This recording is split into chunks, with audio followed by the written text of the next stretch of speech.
सभा आयोजित की गई है। यह नुक्कड़ सभा इसलिए आयोजित की गई है ताकि आप लोगों को मालूम हो कि आज इस देश में क्या चल रहा है। एक महान समाजवादी नेता ने कहा था कि देश में और लोकतांत्रिक व्यवस्था में अंततः जनता ही मुखिया होती है, जनता ही मालिक होते हैं। और महान समाजवादी नेता राम मनोहर लोहिया ने कहा था कि अगर सड़कें खामोश हो जाए तो संसद आवारा हो जाती है। आज देश में वही हो रहा है। देश की आवाम और जब सड़कें खामोश है, सड़कों पर आंदोलन बंद है, तो इस देश की जो संसद है वो आवारा हो चुकी है, तानाशाह हो चुकी है और देश के आवाम के लोकतांत्रिक हितों पर, संवैधानिक हितों पर लगातार हमले कर रही है। देश के जनता के लोकतांत्रिक अधिकारों को खत्म करने का प्रयास किया जा रहा है।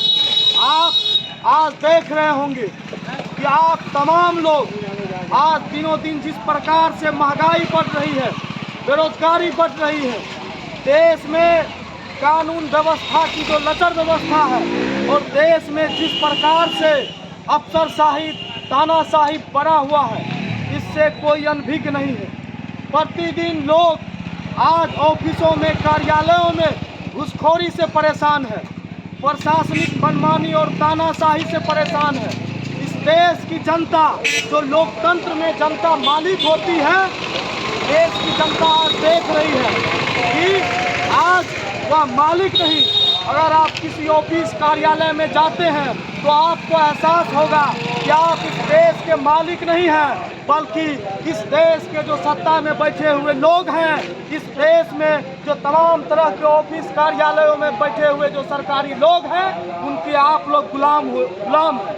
आज यह स्थिति इसलिए है क्योंकि हम लोग चुप हैं। आपने देखा है कि जब से इस देश में मोदी सरकार आई है, लगातार ऐसी नीति नियम बना रही है जिससे लोगों को परेशानी हो रही है। दिनों दिन महंगाई और बेरोजगारी बढ़ रही है, लेकिन सरकार जनता के सवाल पर जवाब नहीं दे रही है। जब विपक्ष सवाल करती है तो विपक्ष पर झूठे मुकदमे किए जाते हैं, उनके साथ जो है सो झूठे फर्जी मुकदमे में उलझाया जाता है।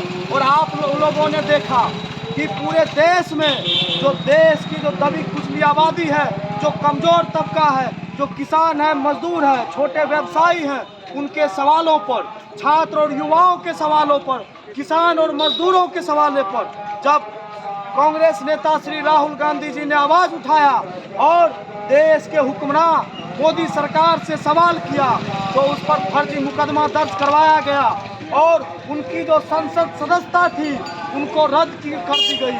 यह तानाशाही है और देश में आज तानाशाहों का राज है। इसलिए आप लोगों को सोचना पड़ेगा कि इस देश में नोटबंदी क्यों लाया गया था। जब सरकार ने नोटबंदी लाया था तो सरकार ने कहा था कि नोटबंदी से जो भ्रष्टाचारी हैं उनका कमर टूटेगा, जो काला बाजारी है, जो काला बाजार करते हैं और जो काला धन छुपा करके रखे हैं वो बाहर आएगा। आतंकवादी जो घटनाएं होती है वो उसमें कमी आएगी। लेकिन आप लोगों ने देखा कि किस तरह से बीते 8 वर्षों में जो सब सरकार ने गिनाई थी वो कुछ नहीं हुआ।